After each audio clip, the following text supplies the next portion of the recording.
नमस्कार, मैं हूं वाई शिवम। आप सभी का स्वागत है न्यूज नशा के इस खास कार्यक्रम में। राजनीति इसी को कहते हैं। महाराष्ट्र में एक झटके में राजनीति पलट गई और जिस एकनाथ शिंदे के बारे में यह कहा जा रहा था कि वो अगले लोकसभा चुनाव में खड़े नहीं हो पाएंगे, वो महाराष्ट्र में राजनीति के सबसे बड़े चाणक्य बनकर उभरे। क्या यह भारतीय जनता पार्टी की एक और चाल है महाविकास आघाड़ी को कमजोर करने की? क्या इससे वाकई में लोकसभा चुनाव में असर पड़ेगा? क्या ये जो पूरी प्लानिंग कर रहे थे शरद पवार, उसके बाद उस प्लानिंग में कहीं ना कहीं अजीत पवार ने अब अपना पैर फंसा दिया है? ये तमाम सवाल एक बार फिर से महाराष्ट्र की राजनीति में नए घटनाक्रम के बाद खड़े हो गए हैं। अमित शाह लगातार महाराष्ट्र में ये देख रहे थे कि किस तरह से महाविकास आघाड़ी का ग्राफ बढ़ रहा है। राहुल गांधी की यात्रा के बाद किस तरह से महाराष्ट्र में महाविकास आघाड़ी की तरफ लोगों का झुकाव बढ़ रहा है और शिवसेना उद्धव ठाकरे गुट की तरफ वो तमाम वोटर लौट रहे हैं जो एकनाथ शिंदे की वजह से नाराज थे।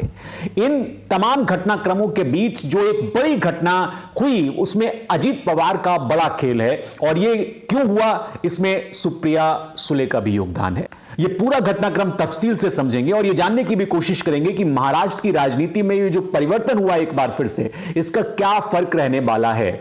मैं आपको एक बात स्पष्ट करके बता दूं कि महाराष्ट्र में इस वक्त बहुत सी चीजें इस तरह से घट रही हैं जो दिल्ली ऑपरेट कर रही है। एकनाथ शिंदे की सरकार में पहले से ही एक उप मुख्यमंत्री थे, यानी देवेंद्र फडणवीस बीजेपी की तरफ से। अब एक और उप मुख्यमंत्री हो गए हैं, यानी अजीत पवार एनसीपी के में से अलग होके वो सरकार में शामिल हुए हैं। इसका क्या इंपैक्ट पड़ेगा? महाराष्ट्र की राजनीति में ये नई करवट किस तरह का इंपैक्ट डालेगी? एनसीपी प्रमुख शरद पवार के भतीजे और महाराष्ट्र के कद्दावर नेता माने जाते हैं अजीत पवार, और शिवसेना बीजेपी सरकार में उनके शामिल होने से कई परिवर्तन देखने को मिलेंगे। अजीत पवार ने उप मुख्यमंत्री पद की शपथ ली और उसके बाद पूरे महाराष्ट्र में यह सवाल जोर हो गया। एनसीपी के बड़े नेताओं में गिने जाने वाले छगन भुजबल भी सरकार में शामिल हो गए हैं। उन्होंने मंत्री के रूप में शपथ ली है, छगन भुजबल। इनके अलावा दिलीप राव बलसे पाटिल समेत एनसीपी के कुल 9 नेता मंत्रिमंडल में शामिल हुए। 9, इसमें हसन मियां लाल भी शामिल हैं, इसमें धनंजय पंडित राव मुंडे शामिल हैं, इसमें धर्मा राव बाबा शामिल हैं, भगवंत रंग अत्राम शामिल हैं, अदिति वर्दा, सुनीत तटकरे, संजय शकुंतला, बाबूराव बंसोड़े और अनिल भाईदास पाटिल शामिल हैं। ये तमाम वो नाम हैं जो एक जमाने में शरद पवार के बड़े करीबी थे। ये नेता अब एनडीए सरकार का हिस्सा बन गए हैं और प्रदेश में मौजूदा बीजेपी शिवसेना एकनाथ शिंदे गुट को समर्थन इन्होंने दे दिया है। अजीत पवार अभी तक महाराष्ट्र में विपक्ष के नेता के पद पर थे और प्रदेश में एकनाथ शिंदे के नेतृत्व वाली सरकार में, जिसमें पहले से ही, जैसा कि मैंने आपको बताया, देवेंद्र फडणवीस उप मुख्यमंत्री हैं। राजभवन में इस मौके पर एक छोटा सा कार्यक्रम, विशेष कार्यक्रम आयोजित किया गया जिसमें अजीत अनंत राव पवार समेत दूसरे नेताओं को मंत्री पद की शपथ दिला दी गई। इससे पहले महाराष्ट्र सरकार में मंत्री सुधीर मुनगंटीवार ने दावा किया था कि 40 से ज्यादा ऐसे विधायक हैं जो सरकार को अपना समर्थन देने वाले हैं। आप ये कह सकते हैं कि पूरी की पूरी एनसीपी गठबंधन का समर्थन कर रही है, ये उन्होंने दावा किया था। अजीत पवार के लंबे वक्त से बीजेपी के साथ बातचीत की अटकलें चल रही थी, आपको शुरुआती दौर भी याद होगा, लेकिन उन्होंने पहले कभी खुलकर इस बारे में बात नहीं की, वो चुप रहे। शपथ समारोह के बाद मुख्यमंत्री एकनाथ शिंदे ने जरूर बयान दिया। उन्होंने कहा कि अब एक मुख्यमंत्री और 2 उप मुख्यमंत्री वाली सरकार, यानी ट्रिपल इंजन वाली सरकार है, डबल इंजन वाली नहीं, और ये तेज गति से काम करेगी। ये मोदी जी के नेतृत्व में चल रही है। अब ट्रिपल इंजन वाली सरकार महाराष्ट्र के विकास पे काम करेगी और अजीत पवार के सहयोग का स्वागत करता हूं मैं, ये उनके शब्द हैं। उन्होंने महाराष्ट्र की महाविकास आघाड़ी गठबंधन को निशाने पर भी लिया। उन्होंने क्या किया मैं आपको बता दूं। उन्होंने कहा कि लोकसभा के चुनाव में 4-5 सीटें ही इनको मिलने वाली हैं इस बार। अब अगर अच्छा रहा तो इतनी सीटें भी ये लोग नहीं जीतेंगे। ये एक बहुत महत्वपूर्ण बात है जो उन्होंने कही, क्योंकि ये जो पूरा बदलाव हुआ है महाराष्ट्र में, वो कहीं ना कहीं लोकसभा चुनाव को ध्यान में रख के हुआ है। और लोकसभा चुनाव में ये स्पष्ट दिखाई दे रहा है कि अब महाविकास आघाड़ी के लिए आगे का रास्ता मुश्किल नहीं है। यह स्पष्ट दिखाई दे रहा है कि महाविकास आघाड़ी के लिए आगे का रास्ता बहुत मुश्किल रहने वाला है, क्योंकि महाराष्ट्र में यह उम्मीद की जा रही थी कि भारतीय जनता पार्टी का सफाया हो जाएगा, क्योंकि एक ऐसा सूबा है जहां पे लोकसभा की 48 सीटें आती हैं।